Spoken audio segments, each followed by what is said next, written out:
النهاردة يا متابعين هنعمل الجزء السادس من فيلم لابوب الأبيض بويز وزياد 5. هيكون الجزء التاني، وطبعا احنا قفلنا ان يورو كانت بتخطط ان هي تسرق اماكن كتير قوي الساعة 2 الفجر او 3 الفجر او 4 الفجر او 5 الفجر. فالنهاردة يلا بينا هنبدأ بداية الفيديو ويورو وهي الساعة 3 الفجر. فبدأنا الحلقة بقى ويورو متنكرة بيا، متنكرة بلبسي و كانت حاطة ماسك كده شبه وشي، وراحت تسرق البنك والكاميرا شافتها، سرقت الفلوس والذهب وحطت صورتي مرة كان للفلوس، وصورتي مرة تاني للذهب.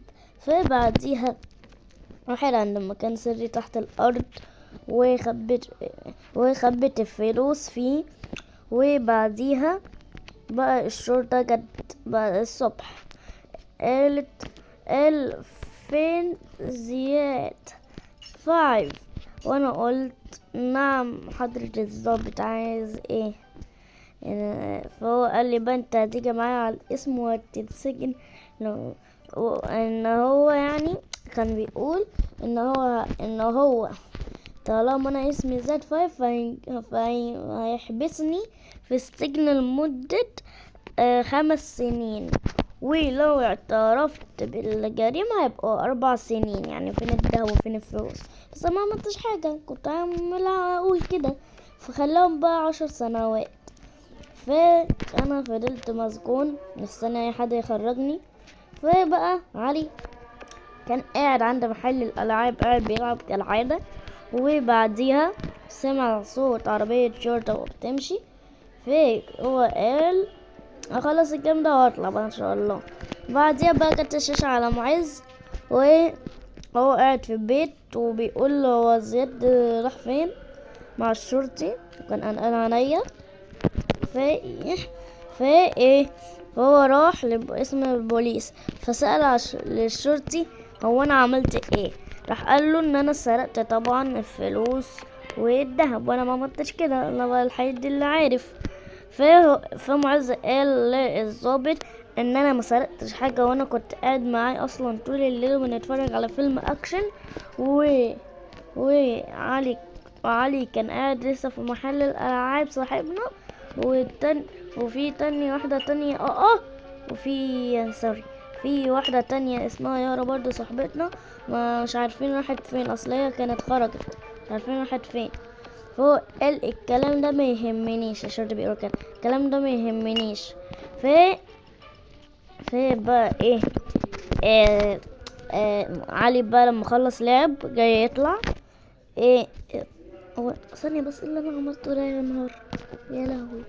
فبقى علي لما خلص لعب خرج وبقى راح للبوليس، ولقاني مسكون في السجن ومعز بيكلم الشرطي. وعلي راح قال فيه ايه؟ في الضابط قال ان انا سرقت الذهب والفلوس. وبعديها ايه ده؟ وبعديها بقى يارا جت بتقول بقى كأنها يعني ما عملتش حاجة، بتقول هو في ايه يعني برضو زي ما علي قال.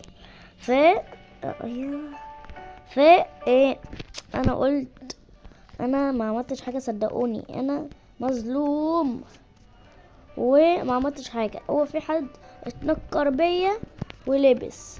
فهو قال لي ما فيش حاجة اسمها كده يا ابني، انت يعني حرامي وكذاب كمان، انت يعني اكيد يعني مش هصدقك، الكاميرات عامله وانت حطيت صورك، الشرطي بيقول كده.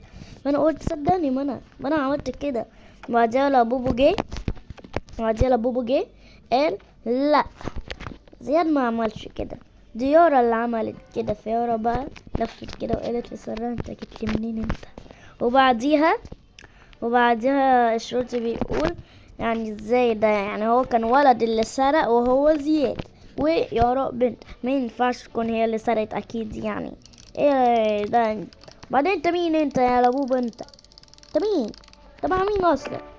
فهو قال ان هو صاحب زياد المفضل، وان هو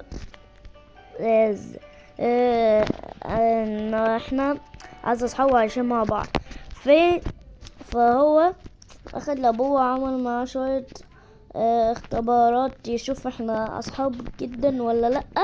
وطبعا كالعادة في لابوبو ما يعرفش عني حاجات وقال حاجات غلط وحاجات صح. فهو قال انت مش اعز صديق لي، انت عايز تهرب السجين وخلاص. فهو بقى سجنوا معايا في السجن، وقال هو يعني تقريبا ان انتوا اصحاب بس يعني مش المقربون هم اللي بيعرفوا كل حاجة. ف ايه ف انا ولا بابا اتسجننا، كنا قاعدين.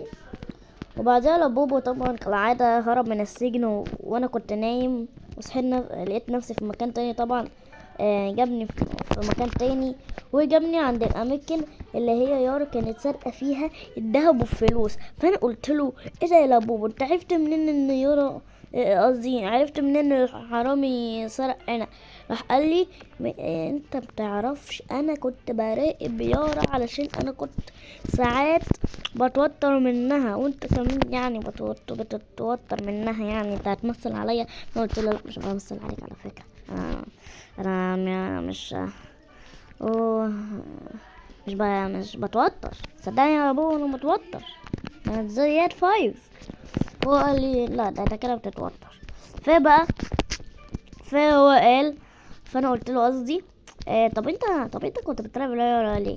فقال لي علشان انا كنت متوتر منها وحاسس ان هي هتعمل جريمه، فانا لقيت ان هي اتفكرت بنفسك وخبيتك قصدي خبيت الفلوس وسرقتها. فانا قلت ماشي يا لبوب.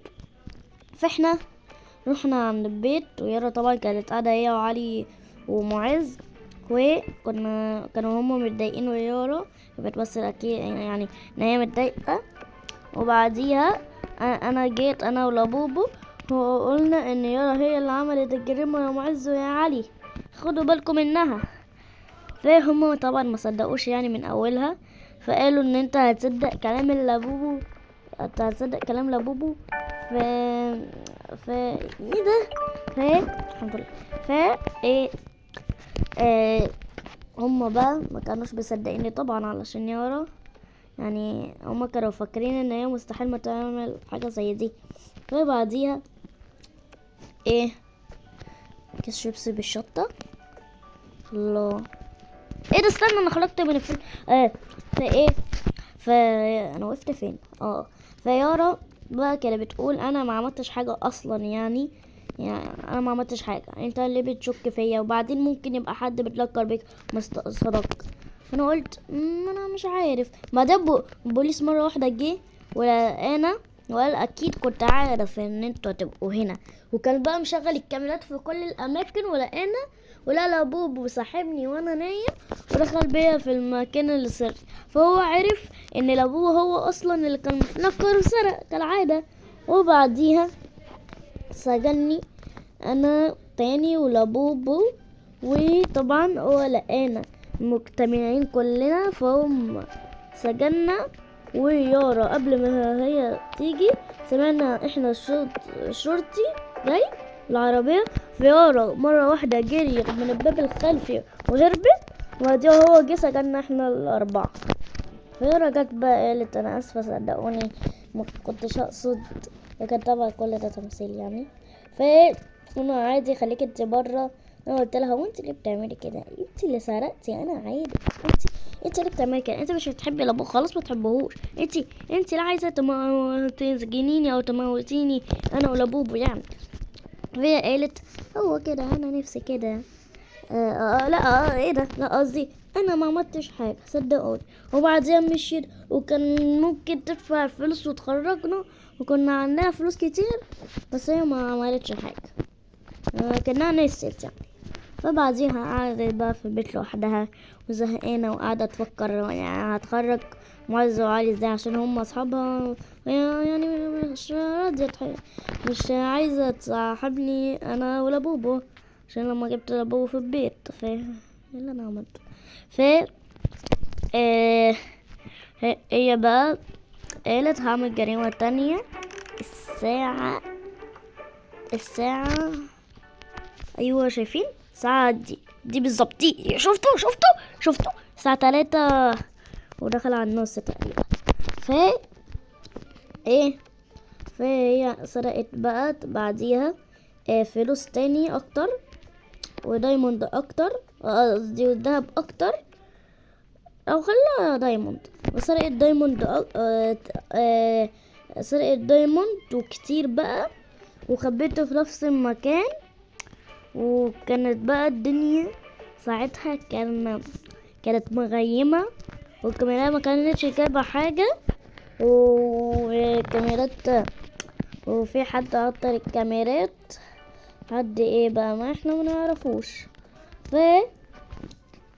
واحنا مسكونين بقى والدنيا بقى مظلمة، مرة واحدة الدنيا مطرت وكنا قاعدين في السجن. وانا بقول ايه ده كله في ايه؟ يعني احنا في الشتاء، بس يعني مش لدرجة العواصف دي. فبقى جه علينا بوليسة ودخلت قالت لنا اهلا يا لابوبو. فاحنا قلنا ايه ده، هو انت تعرفي لابوبو منين؟ ايه هي قالت ان هي كانت اخت البنت البوليسة اللي ماتت، اللي هو في الجزء الاول لما لابوبو قتل البوليسة اللي هي اخدت لابوبو لما ما كانت بتهددني. دي اختها بقى، كانت عايزة تنتقم من لابوبو عشان هو قتل اختها. فكانت عمالة تقول اهلا يا لابوبو، عامل ايه؟ عايز تموتني وتموت اختي اللي موتها، ولا عايز تعمل ايه تاني يا لابوبو؟ وبعديها تكون حلقة النهاردة خلصت. اتمنى ان انتوا تستنوني فيديو جامد قريب مع اصحابي في اي لعبة، او الجزء السابع من سلسلة لابوبو الابيض بايظ وزياد 5. استناكوا في فيديو جامد قريب. باي باي يس متابعيني.